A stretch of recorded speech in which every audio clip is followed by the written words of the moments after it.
دعوت اسلامی کے شعبہ میڈیا ڈپارٹمنٹ کے تحت کراچی پریس کلب کے سیمینار ہال میں اجتماع میلاد کا انعقاد کیا گیا، جس میں پرنٹ اور الیکٹرانک میڈیا سے وابستہ افراد سمیت مذہبی اور تاجر رہنماؤں کے علاوہ شعبہ ذمہ داران نے شرکت کی۔ رکن شورا حاجی سید ابراہیم اتاری نے سنت و بھرے اجتماع میں درود السلام کے فضائل بیان کرتے ہوئے اپنے گھروں اور دفاتر میں اجتماع میلاد کے انعقاد کا ذہن دیا۔ نبی پاک صلی اللہ علیہ وسلم کی آمد کی خوشیاں یہ آج سے نہیں صدیوں سے منائی جا رہی ہیں۔ اپنے بچے کی برتھ ڈے کرتے ہیں، جب تو کسی مفتی سے پوچھنے نہیں جاتے جناب۔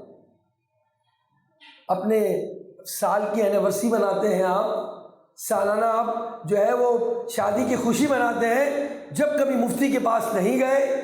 گھر میں کسی بھتیجے اور بھانجے کی خوشی کر رہے ہیں، جب کسی مفتی کے پاس نہیں گئے۔ بات کیا ہے؟ حضور کی آمد کی خوشی ہے، تو پھر آپ لوگوں کے پاس جا کر چہمگوئیاں بات لوگ کرتے ہیں جناب، یہ کہاں سے ہوا، یہ کہاں سے ہوا؟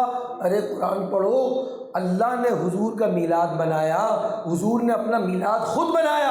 اجتماع میلاد میں شریک صحافیوں نے پروگرام کے حوالے سے مدنی خبروں سے گفتگو کرتے ہوئے کہا، جشن عید میلاد النبی صلی اللہ علیہ وسلم کا جو میلاد منایا گیا ہے، میں اس پہ دعوت اسلامی حضرت صاحب اور ان کی پوری ٹیم کا شکر گزار ہوں۔ بہت ہی پیارا اور پر نور جو ہے محفل سجائی گئی۔ میں شکر گزار ہوں دعوت اسلامی کا، مدنی چینل کا، کہ اس طرح کے پروگرام محافل کا وہ انعقاد کرتے رہتے ہیں۔ رکن شورا نے شرکاء اجتماع کو نیکی کی دعوت دیتے ہوئے انہیں بھی علم دین حاصل کرنے کا ذہن دیا۔ اجتماع کے اختتام پر دعا اور صلاۃ و سلام کا سلسلہ بھی ہوا۔